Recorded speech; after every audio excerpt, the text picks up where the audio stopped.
bir qavatli uy qurgan yaxshimi yoki 2 qavatlimi? Keling bu savolga javob berishdan oldin ikkala uyga plyus va minus taraflarini ko'rib chiqamiz. Demak, bir qavatli uyga plyus taraflari shundaki, yosh keksa insonlarni va yosh bolalarni uyda harakat qilish oson bo'ladi, xavfsiz bo'ladi va agarda yong'in chiqadigan bo'lsa ham, demak, evakuatsiya qilish oson bo'ladi, tashqariga tez chiqib ketsa bo'ladi.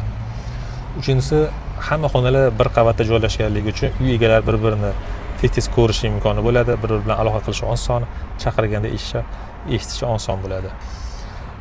Va binoning konstruksiyasi sodda bo'ladi, demak, qurish osonroq degani va binoni fasad qismlarini ham kelajakda remont qiladigan bo'lsa, unga xizmat ko'rsatish ancha arzon bo'ladi. Minus taraflarini aytadigan bo'lsak, bir qavatli uy katta maydonni egallagani uchun qimmatga aylanadi. Ya'ni hozir ko'ryapsizlar, shaharda yerlar qanaqa qimmat bo'lib ketgan. Demak, bu yer narxi ham binoni narxiga qo'shiladi. Shuni hisobiga uy qimmatga aylanadi.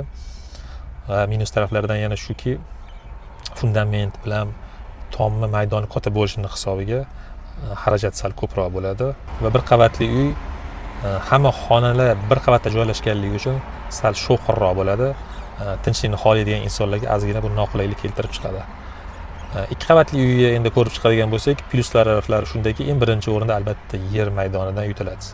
Agarda 200 kvadratli uy solmoqchi bo'lsangiz, demak 100 kvadrat pastda, 100 kvadrat tepada bo'ladi. Bu degani bir sotuv yer maydonidan tejaysiz, plyusdan ham tejaladi. Uy demak sizga arzonga aylanayotgan bo'ladi va o'sha yerga siz kattaroq, ko'proq landshaft qilishingiz mumkin bo'ladi yoki boshqa mo'ljallangan narsalaringizni ham qilishingiz mumkin bo'ladi.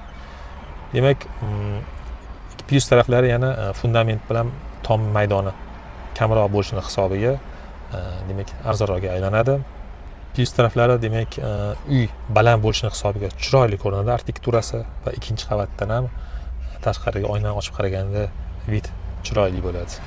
Endi 2 qavatli uy minuslariga keladigan bo'lsak, demak minus taraflari demak o'sha qariyalarga, keksalarga tushib chiqishga noqulay bo'ladi. 10-15 kvadrat demak maydoningiz zinaga chiqib ketib qoladi. Yuk tashish, tepalarga yuk tashib chiqib tushish ozgina noqulaylik keltirib chiqadi. Va albatta binoni konstruksiyasi bir qavatliga nisbatan ozgina murakkabroq bo'ladi. Buni qurish uchun ozgina ustalar tajribali kerak bo'ladi va armaturalari bir qavatliga nisbatan sal ko'proq ketadi. Kelajakda fasad qismi remontiga ham, demak uni ta'mirlab turishga bir qavatliga nisbatan ko'proq rasxod bo'ladi.